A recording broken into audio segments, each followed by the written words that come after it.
Hey everyone. This video is a response to a question which Aaron Newlands posed to the community. I just watched his video today, but I can't remember now whether the video was posted today or yes. It was posted in the last day or two though. And he posed a question which he did last year as well, which was basically just, what's your model of the year? As he says, it's not necessarily your best model, but the one that you had the most fun doing.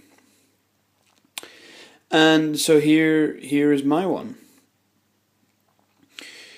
Most of you will possibly have seen this before. If you haven't, this was my entry into the International Scale Modeler World War II group build. Their first group build over there.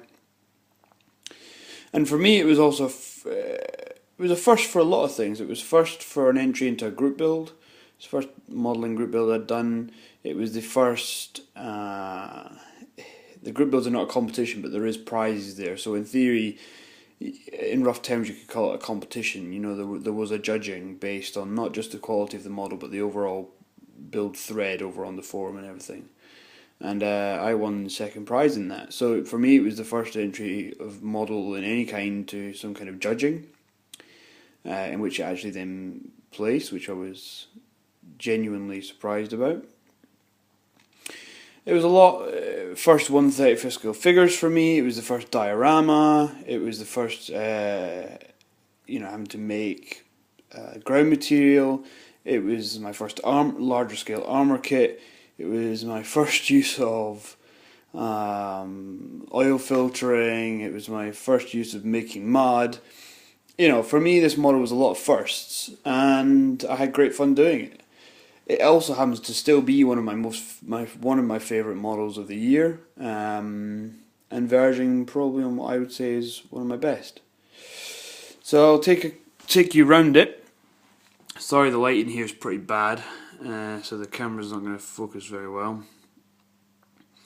But as you can see, it's a scene with some crew out of their M10 Achilles. This kit is the Italeri kit, which is actually just a reboxing of the Academy kit. Fit was very good, and everything. It actually was a very nice kit to work with. I used an RB Models metal barrel. What else did I use? The aerial set is metal. These rounds on the back of here are metal. The spare casing, the splint casings down there are metal. I didn't bother getting a photo etch set or anything for it though. And the jerry cans came in the kit, as did the stowage. The tarps and the Air ID flag were handmade just from tissue, weighted with PVA. The tow cable was just twisted picture wire. You can see my oil streaking here. It dried a little streaky in places, but it gives a good effect of rain. So actually, I'm not too fussed. There's some very subtle rusting. It's coming out quite stark on the camera here, but it's very subtle in real life, just from kind of areas of wear. You know, these lifting eyes will be worn, therefore the paint will have rubbed off, therefore the steel is going to rust. The rust is going to run down the vehicle. The tools on the back.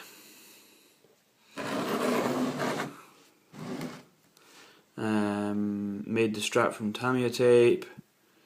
And there's very light chipping on it as well, so I went around with some metal paint. There's some fuel oil staining here.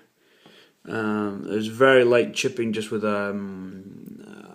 it's called, what is it, Vallejo black metal or gunmetal or something, which I just ran along a lot of the edges, and it gives a very scaled chipping effect, which is actually not so obvious. It's straight, you know, to the naked eye or on camera even. More streaking on the turret here. There's colour modulation. That was something else I tried. So it's darker, fades up to lighter at the top, gives a slight highlighting effect. I was very pleased with how that turned out. And then the ground material. This was made actually with mud. I used mud, mixed it with a bit of some brown pigments I had, some PVA, some water, a little bit of static grass, and made it into a paste, and basically just spread that over the base. And then I stuck the tank in it, spread the same mix all over the wheels to to give the mudding effect on the running gear there. So I used an actual stick. I've just broken him off of there. There we go, he's set back on. This is an actual stick, representing a fallen tree, chopped up a little bit. Used some bristles from an old brush to give long grass, tufts of long grass, tufts of grass using little grass tufts I had. Some herbs to give the impression of some fallen leaves and a bit of variation, because I actually only have one static grass and some green flock which I mixed together. Let's try and give a bit of variation. So there you go, Aaron. That's my best of 2013 model. In my case, it does happen to be one of what I consider to be one of my best models to date, as well as being one of my favourite to do. It took me quite a while. It's probably the most I've spent on one model actually in terms of time. It took me about 3 months to do this model, which for me is quite a long time. I kind of don't bash them out, but tend to kind of not take too long about things. This one took me quite a while, mainly because there was the base, the figures, and also the other thing is, unlike a lot of other AFEs, I'm not going to bother taking the turret off because this guy will fall off and whatever, it's quite stiff, but it does actually have a full interior, so there's a full driving and fighting compartment in there, and that's what took quite a long time to do with this kit, because I had to paint and weather all that before I installed it, before I could then finish painting the rest of the vehicle. Unlike something, say this, which has got no interior in it, so once this is built, it'll get painted and it'll be a lot quicker. So there you go, Aaron. That's my build of 2013, and I wish you and your family a happy new year, and I hope that you have an enjoyable year. See you later, guys.